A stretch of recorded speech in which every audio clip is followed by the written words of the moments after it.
What happens when international bodyguards, soldiers, and police officers come home to find that violence against women is increasing in their communities? They act. Dion Jensen, the founder of Success for Soldiers, has made his team available to teach you what is normally reserved for high-level clients.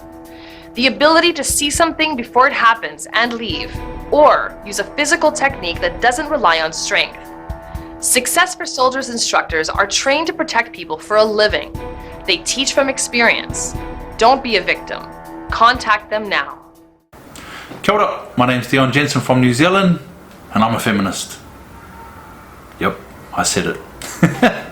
I'm the founder of ProtectingWomen.global, the founder of the Lion Academy, the founder of Success for Soldiers, and lots of other initiatives from around the world. And it is absolutely a bit of a shock, to be honest, to be asked to speak at a global women's empowerment summit. Because although I've been very active in this space, there has been an underlying ethos that women's issues can only be solved by other women. And I 100% disagree with that. And I've said it publicly a lot of times, which is probably the reason why I don't get invited to speak on these things. Because most of the problems that are perpetuated against women are by men. So logically for me, if men are causing issues to our sisters, then other men need to step in there and sort them out. So when I started ProtectingWomen.global, it was as an ex-police officer, ex-soldier, ex-bodyguard, teaching women how to physically protect themselves from threats using their minds, not their bodies, right? And so we use situational awareness, and our catchphrase was, because women are smarter.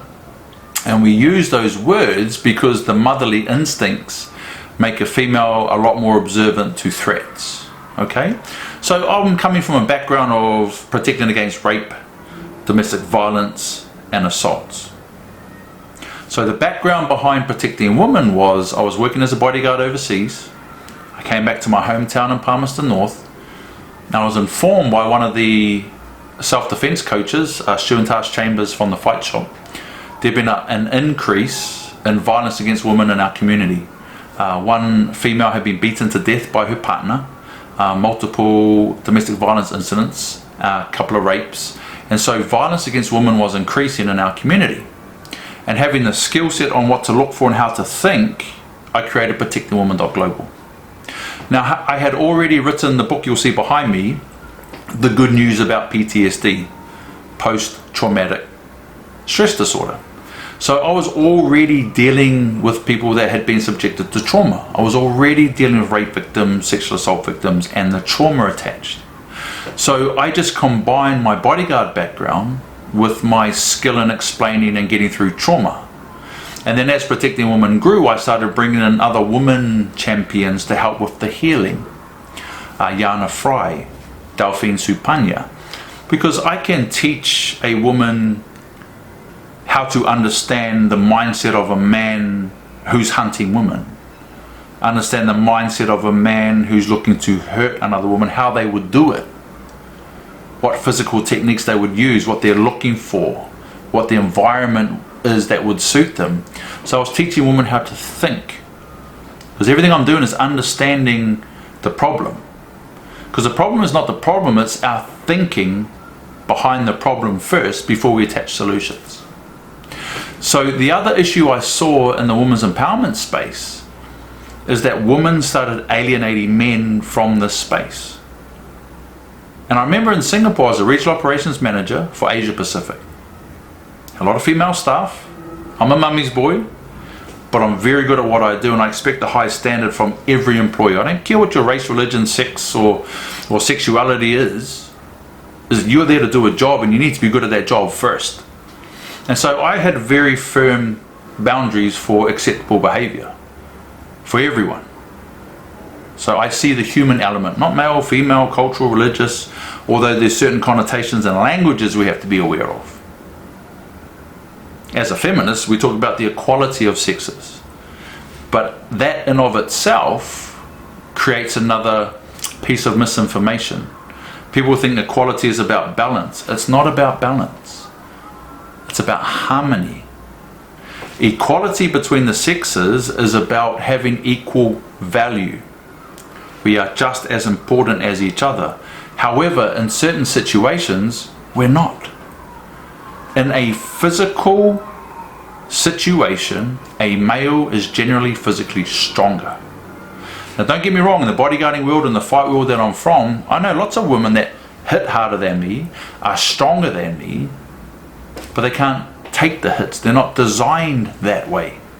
Doesn't mean you can't do it. Alright? So what I'm alluding to here is male and female must have equal value, but certain situations those values are different.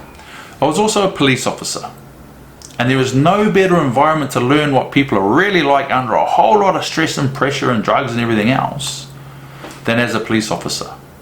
And I really paid attention to how different police women would behave, because I wanted to see what the result was.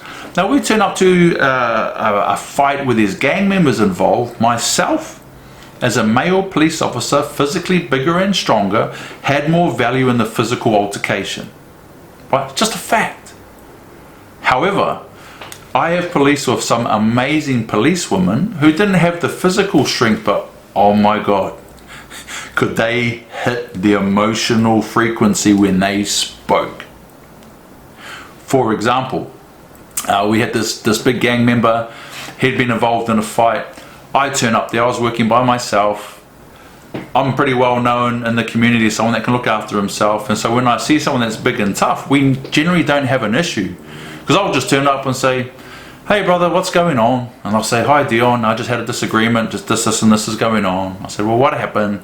And there's not a lot of angst between us when you're comfortable within yourself. But this particular gangman was pretty angry, and he was still coming off the adrenaline high of having this fight. And I said, brother, just take a couple of breaths in and take your time. I'll just wait here for a second and then we'll have a bit of a chat. Before he could answer, another police car turned up, and this female constable, she is an amazing police officer, hops out of the car. This gang member saw her, gets a fright, and he comes straight out. He goes, Dion, please, can you arrest me? Put me in the car and take me away before she talks to me. This is a huge gang member, right? And so this police officer, her name is Helen, she's amazing, comes walking over, and she looks at him and she's like, what are you doing? And she just hit this mother pitch, this whole pitch of a woman who sees the good in this person, seeing them doing something that they're better than. And she is speaking with this motherly disappointment, this motherly reprimand of this huge gang member who's begging me to arrest him so he doesn't have to listen to this. Because she was able to speak directly to his emotions. Now, can men do that? Of course they can. Can they do it in a way that a woman can? No. Alright? In that situation, Helen as a woman had such a higher value in that situation. The value of males and females, we are equal. We should be able to work in harmony. But by situation, our values are higher and lower depending if we're males or females, or, and this is the next level we're going to go to, depending on the masculine or feminine energy of those involved. Now, I am 6'4", 120 kgs. I'm a strong guy. I'm a tough guy. I've been as mentally tough as you can be as a soldier and a police officer and a bodyguard. I'm also very mentally strong with my intellect, my ability to think, control my thoughts. I'm very, very strong emotionally. I can regulate my energy and my emotions. I'm very in control of myself as a human being. However, I'm also in harmony between my masculine and feminine energy. So as you can see, my logo and everything around me is that of a lion. But in the center of my logo, if you look closely, that black face is a lioness. It's a female. My logo, where a lot of other females that disagree with what I say, it's all masculine, it's all male lion, it's all masculine energy. No. It's a male lion and a female lion. It's masculine and feminine energy in harmony. So, as an example, I'm a mummy's boy. My dad's 6'6", Samoan, 150 kgs. He's a mummy's boy. We're very comfortable in our feminine energy. And I want to tell you an interesting story. When you look at protectthewoman.global, you're going to see me in a black shirt, full masculine energy, full soldier mode, not a lot of wasted emotion, very to the point. Masculine energy in there, right? I've seen women do the same. Women can activate masculine energy. Yet when I was in Malaysia and doing a lot of inspirational speaking, as you know that I do, I was at a particular seminar. I was wearing the pink Protecting Women t-shirt, and I was spending a few days there with the Malaysian audience, you know, doing group activities. And I invited a few back to my apartment in Malaysia. I had this great Indian friend, female, and when we're in the apartment, there's about 10 of us doing some coaching. She looked at this picture by my TV and she says, "Dion, who's that?" I said, "Oh, that's my wife and kids." And she looked at me, she goes, "You're straight? I thought you were gay." Because I was exuding all this feminine energy, inclusiveness and empathy, and big guy, pink t-shirt, got stereotyped. Because gay was synonymous with feminine, which again is not accurate. These are people's stereotypes. So masculine and feminine energy within ourselves is another conversation that we need to have. And I know other speakers are talking about it. So as the founder of protectthewoman.global, I would like to just put a stake in the ground from our perspective to say that women cannot solve the issues that are perpetuated by men. Men need to sort those issues out. Gentlemen need to come in there and sort that out. If you've got big, tough, angry, horrible men that are raping, beating and scaring women, no woman's going to be able to deal with that.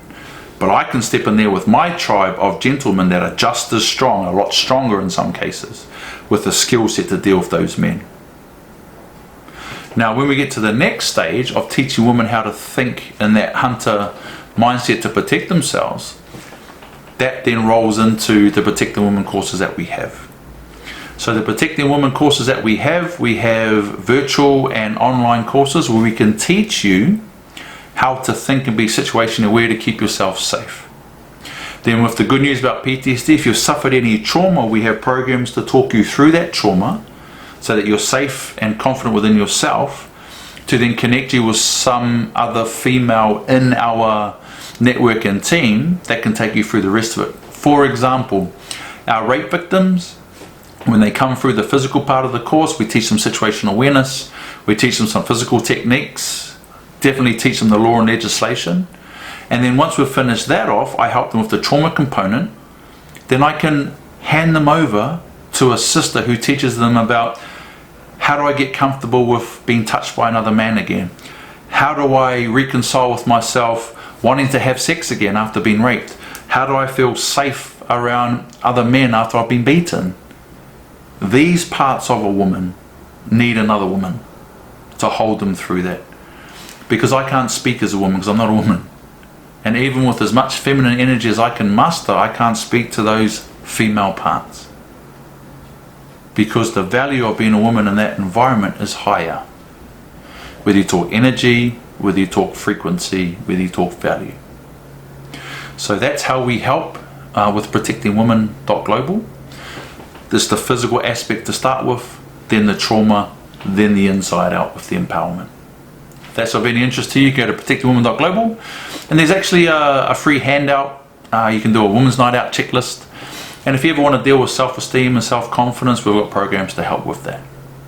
So as a little bit of an example, I'm going to share a couple of clips here from the video series, so you can ask yourself some of these questions. Okay, a very basic threat assessment information session. So in the last video we talked about the targeting dot, which are where are the areas that you're vulnerable, and then when you identify these areas, you go into each one, if it's for you, and conduct a threat assessment. Okay, where are you at risk? Where are the threats in regards to that space?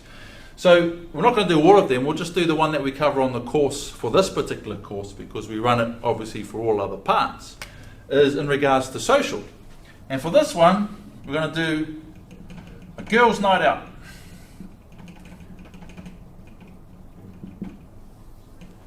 Yeah. A simple girls' night out threat assessment. So when I first put this course together, it was so that I could teach women and girls to be able to go out for a night on the town, have a blast, have great fun, safely, all right? Doing a threat assessment on actually planning a girls' night out, doing a threat assessment of the venue, how they're going to get there, how they're going to get back, and what to do if something goes wrong. Really, really simple. So without going into the details of the lesson, which you'll learn on the course, I want to give you that check sheet, okay? So down below this video is a button where you can download the Girls Night Out checklist. So everyone that comes on my courses, I give them that Girls Night Out checklist because it makes them start thinking. Now if you can plan your night out, have a support person, we can teach you all the little tricks so that you can go out there and have a blast. Go and have a few drinks, go dancing, blow some steam off, have a really good, safe time, all right? So we've gone through the targeting doc, the areas that you may be vulnerable. This is a basic threat assessment where you take that targeting doc, go into one part and pick one situation and conduct the threat assessment. What do you look for while you're there? Where are the threats? Where are the risks? Where are the dangers? And what do you do? So I can't go into that whole lesson here on camera. This is obviously pretty protected IP that you will learn here on the course. But I'll give you that check sheet anyway, so that at least it's going to arm you with some things to think about. And I'm going to share a couple of other little points and discussions I've had with some of my sisters from around the world. Because let's get the terminology right, a women's empowerment seminar for business. So I went along and there was maybe 100, 150 people there in Singapore, 2 males. Myself and another male. And the CEO of Shell was speaking, female, amazing speaker, obviously an amazing CEO, right? Really good at what she does. And then so a lot of the questions that were coming up with, with how do we deal with men who are doing this? How do we deal with men who are doing this? And there's all these women answering questions on how to deal with men. And I'm sitting there looking around, and the first thing that I felt like the enemy. I felt like because I had a penis, I am the bad guy in this environment. And I'm sitting there, and I had one of our other managers, female, sitting there, and I'm looking at her and she's looking at me, and I'm like, I am none of these guys. I'm actually someone, if I saw men doing what these women were talking about, I would stand up and go, oi, you cannot speak to a woman like that. You shouldn't even speak to another employee like that, but specifically you cannot say these things when there is a woman in the room. I would stand up and do that. But sitting in that environment, I really felt like the enemy, and that annoyed me because I'm an ally. So I stood up and I asked a question to this female CEO. I said, excuse me, ma'am, what is your advice in regards to not alienating men in this situation? And to her credit, she goes, that's a fantastic point, Dion, because if all we ever do is fill the room up with women moaning about men, nothing's going to change. So what do we do about it? Men must be involved in this discussion for women's empowerment on the side of stopping other men that have negative consequences and connotations to women's empowerment. From that point onwards, when women need to grow in regards to women's sides of things, then sure, women should be doing it. But any conversation in women's empowerment that relates to men behaving badly, men need to police that. Now, when Andrea asked me to speak, I said no, until we agreed that I'm able to come and speak about this particular content. And I mean no disrespect, but there are a lot of women in the women empowerment space that are alienating men, and you are alienating the very champions that could come in and help you. So I'm a mummy's boy. I've got a lot of influence around the world in my networks, and you can believe me, if I walk into an environment where men are behaving badly and I stand up and I challenge that, those men will back down. However, if you get a whole group of women complaining about what men are doing, these men behaving badly, not us gentlemen, will just see that as a bunch of women nagging. And they will use that against you. You will start seeing these men excluding women from these meetings so they don't get man bashed, so they can't be accused of something.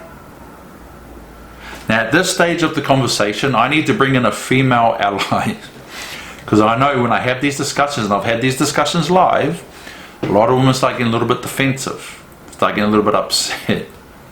So I was at a women's empowerment seminar where Helen Clark the former Prime Minister of New Zealand, and I asked her the question, the same question, Helen, how do we not alienate men from this discussion? And she said, and I'll put a picture up here shortly, there she is, standing there with our Protecting Women t-shirt, and she's not endorsing us. I said to her, Helen, this is a gift, because I've always liked Helen Clark. She's a very strong leader, right? A lot of masculine energy, but with a lot of feminine heart, right? And she goes, no deal, we'll do it properly. And her answer to that was, we need male champions. We need male allies. And then she went on to talk about the quota system. So this is a very interesting topic. So if you remember, maybe 18 months, 2 years ago, there was this whole quota thing. We should have equal men and women on every panel. At every event, we should have equal men and equal women, so that there was equality, because they're still working off balance, not harmony, right? And that really feels like tokenism to start with, whether it's race, whether it's religion, whether it's sex. So we're talking about male, female here, right, at this particular summit. So we have half men and half women as a start. So when I asked Helen Clark about quotas, I'm like, Helen, quotas feel like tokenism to me. If there are 6 slots, I want the 6 best performers in those slots. I don't care if there's 6 men, I don't care if there's 6 women. I want the most competent, the best people in those slots. Isn't quotas tokenism? And she said no. She said quotas need to be enforced to start with, to set the ground, to set the intention, to say this is important. We must have equal representation to start with. And then from there, working together, males and females, men and women, in harmony, then collectively we can put the best people in those seats. Okay? So just to summarize this part of the talk, I'm a feminist. I want to see equality between the sexes. But equality to me is not balance, it's about harmony. It's about male and female having equal value, equal worth. But in different circumstances, they don't. It's been an absolute pleasure to talk to you. It is my sincere wish that women and men can see each other as equals, having equal worth, and get away from this discussion of balance, and let's figure out how we work in harmony in different situations, where some situation a man should take the lead, in another situation a woman. In some situations a man needs to take the lead with more feminine energy, and in some situations a woman needs to take the lead with more masculine energy. But in all things it is a discussion with consent. Do not alienate the very people that can help you solve the issues that you're having. Love you, Mum. Love you all, my sisters. I'll talk to you soon.